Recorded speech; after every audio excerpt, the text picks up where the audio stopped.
柱たち時を越え真空の自信をが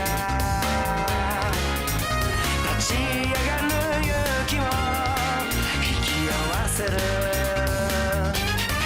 受け継ぐ愛を定めと呼ぶなら微笑む目で月の手を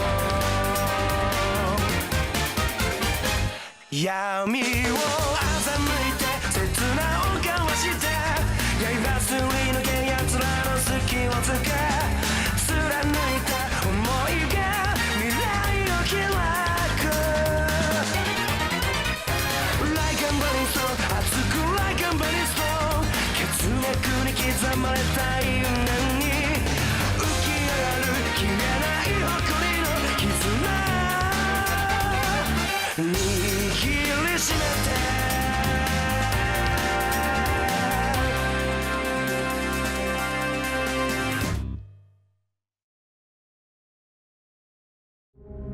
Episode 7.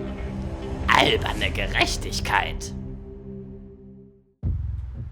Würde man eine Geschichte mit mir in der Hauptrolle schreiben, wäre sie sicherlich eine Tragödie.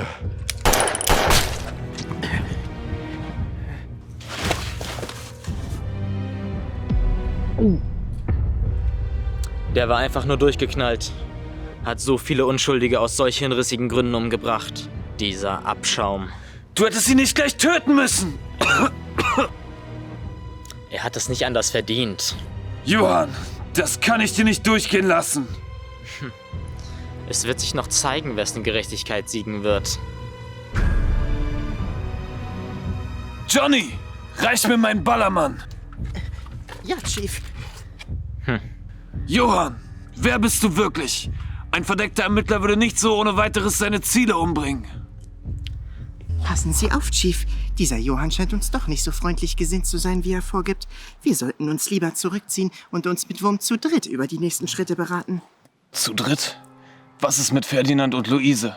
Meintest du nicht, dass sie einer Spur nachgehen? Willst du sie außen vor lassen? Oh, whoops.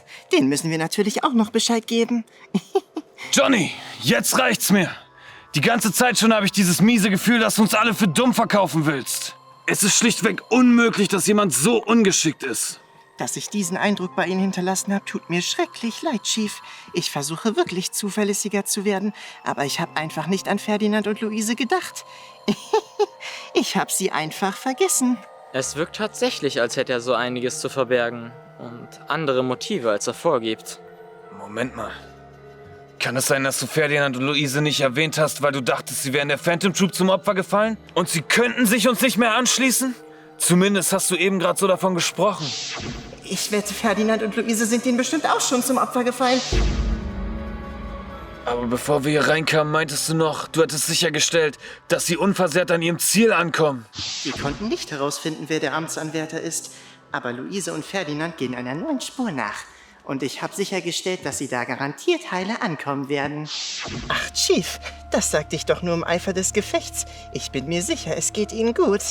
Und außerdem nanntest du die Phantom Troop bei einem anderen Namen. Erinnerst du dich? Weil jetzt Haxan und die Spec Union dem Untergang geweiht sind, wird das die Phantom Troop nur stärken.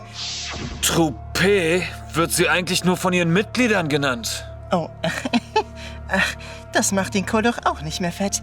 Außerdem hat doch auch dieser Ryo sie Troupé genannt, oder? Das haben die bestimmt von Adachi. Jeder kann da mal durcheinander kommen. Adachi? Oh, na, deren Informant. Das hat doch Johann erwähnt. Nein, das stimmt so nicht.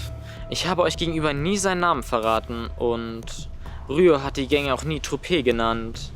Aber Johnny hat recht. Der Informant hat tatsächlich den Codenamen Adachi. Aber woher wissen Sie dann den Namen? Also, ich weiß nicht mehr, wo ich das aufgeschnappt habe. Hey, warum schaut ihr mich so an? Ich habe hier nichts verbrochen. Während unserer Auseinandersetzung mit Ryo und seinen Handlangern haben sie sich mehrfach damit gebrüstet, vor unserem Angriff gewarnt worden zu sein. Und dabei erwähnte auch einer von ihnen den Namen des Informanten. Adachi. Ey, was für Lappen! Da hat uns Adachi schon vor dem Angriff gewarnt und die packen es trotzdem nicht. Von unserem Einsatz wissen nur die hier Anwesenden sowie Ferdinand und Luise. Das heißt, dieser Adachi muss einer von uns sein. Ich kann es nicht glauben, Johnny. Hey, das ist immer noch Johnny, über den wir hier sprechen. Der ist doch viel zu tollpatschig, um ein solch doppeltes Spiel zu treiben. Kriegt der das überhaupt hin? Genau. Dazu bin ich doch gar nicht in der Lage. Jetzt mal ehrlich, das ist doch alles nur ein Zufall. Wenn es nur ein Zufall wäre, könnte man darüber reden. Aber wenn es einer nach dem anderen ist, da frage ich mich, ist so etwas überhaupt möglich? Johnny, bitte sag mir, du hast eine gute Erklärung für das alles. Ehrlich gesagt will ich es auch nicht glauben. Wir haben gemeinsam bei der Polizei Fälle gelöst. Du wirktest immer so gutherzig. Ich kann nicht glauben, dass du uns hintergangen hast. Aber Chief, ich habe mich doch stets um Sie gesorgt und mein Bestes gegeben. Wir sollten während der Präsidentenwahl alle zusammenhalten und uns anstrengen, eine friedliche Lösung zu finden. Nicht uns gegenseitig grundlos anschuldigen. Genau. Es muss sich bei einem von uns nicht zwingend um Adachi handeln. Es ist durchaus möglich, dass unsere Operation am selben Tag stattfindet wie ein anderer Angriff, vor dem die Spec Union gewarnt wurde. Jetzt fällt's mir wieder ein. Beim Befragen von unserem Kontakt in der Nervenklinik habe ich den Codenamen Adachi erfahren. Und ich kann euch das auch beweisen. Ferdinand und Luise können bezeugen, dass ich den Kontakt befragte.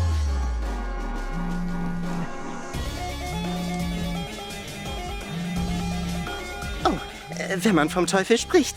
Ich werde gerade von Luise angerufen. Hier, ich stelle auf Lautsprecher. Dann könnt ihr mithören und euch selbst von meiner Unschuld überzeugen.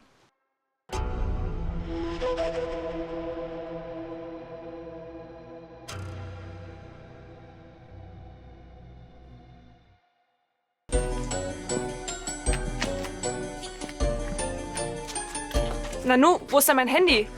Ich muss es verloren haben. Verdammt, das wird teuer. Nur ein Handy? Wenn es nur das ist, kaufe ich dir ein neues. Keine Sorge, du musst es mir auch nicht zurückzahlen. Ich habe das Kapital. Oh wow, vielen Dank, Metropolyman. Gut, dass du anrufst. Adachi, Truppe her, die haben uns erwischt. Du meintest zwar, wir sollten den beiden auflauern, aber das waren voll die Freaks. Was sollen wir tun? Ein Glück, dass ich das Handy von diesem Püppchen eingesackt habe. Meins ging nämlich beim Kampf kaputt. Nicht mal einen Sperrcode hatte die. Adachi, bist du da?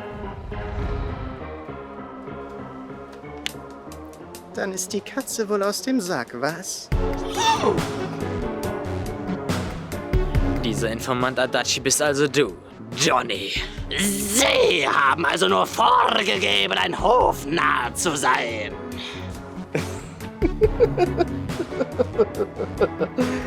Sich dumm zu stellen hat viele Vorteile, wisst ihr? Wenn ich zum Beispiel etwas vertuschen will, muss ich einfach so tun, als wären mir die Dokumente aus Versehen in den Schredder gefallen. Oder ich habe wichtige Details mal wieder unbeabsichtigt vergessen. Ein Trottel wie ich verliert da leicht den Überblick. Johnny!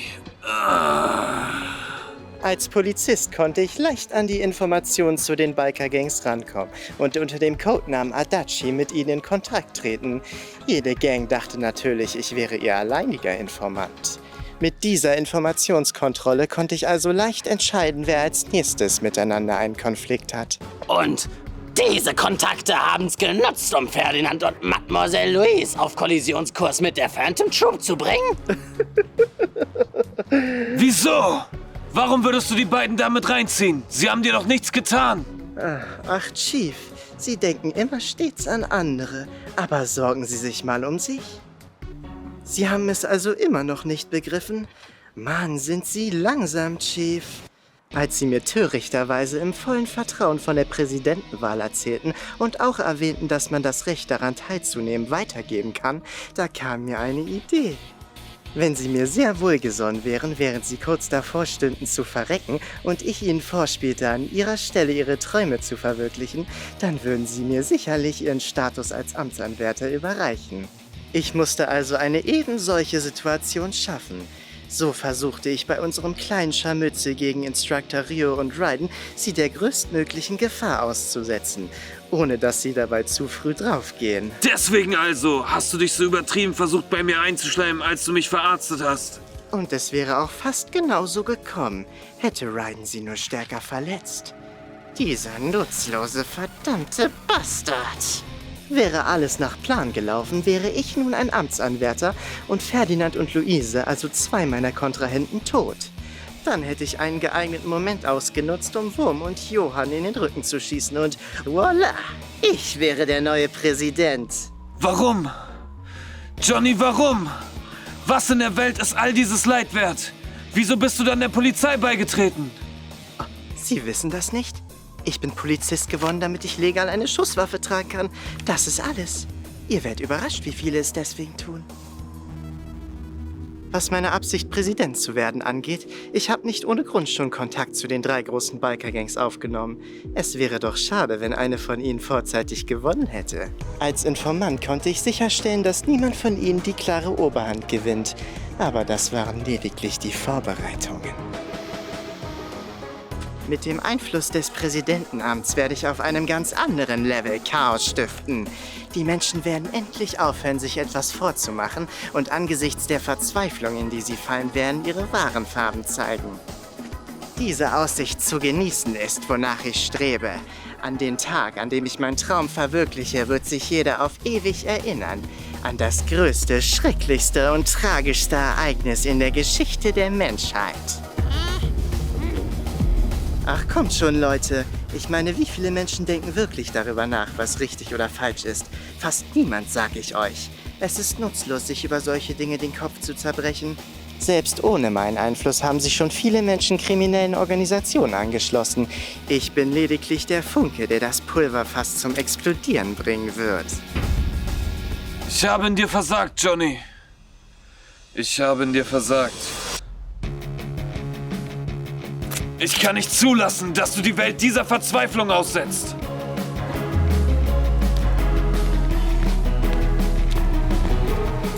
Dann müssen sie mich wohl oder übel erschießen. Aber da fällt mir auf, das ist doch ein Verbrechen, wissen Sie?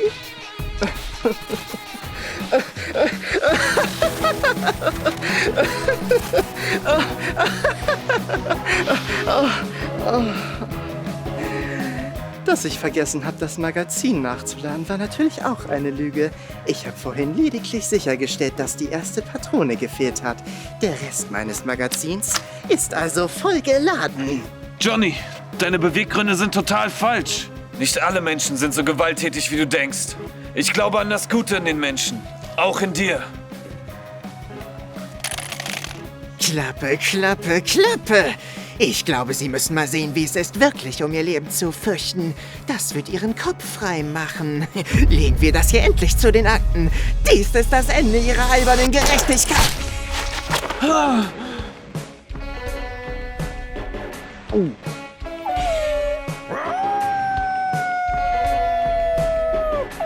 Johnny!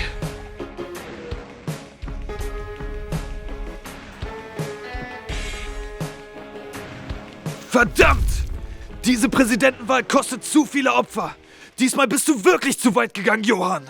Er hätte dich umgebracht, Ludwig. Ich hatte keine Wahl. Diesen Grund schiebst du doch nur vor. Du? Ein verdeckter Ermittler? Niemals. Ich frag dich nochmal. Wer bist du wirklich? Gib mir einen Moment.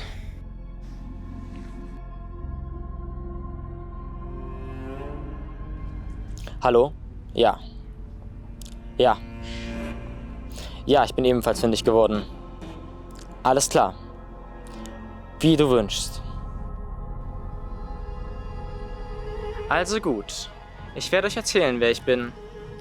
Ich bin tatsächlich ein verdeckter Ermittler, allerdings arbeite ich nicht für die Polizei, sondern für einen Helden, der die Welt retten wird. Du meinst, du bist nicht der letzte Amtsanwärter? Reichtum, Macht und Ruhm tilgen als blutroter Pfeil Armut aus der Welt. Genau. Ich war nie ein Amtsanwärter, aber ich werde euch zum Letzten führen. Er ist mein Auftraggeber. Folgt mir. In seinem Anwesen werden wir dieser blutigen Präsidentenwahl ein friedliches Ende bereiten. Für die neue Welt. Die Freiheit. Ja.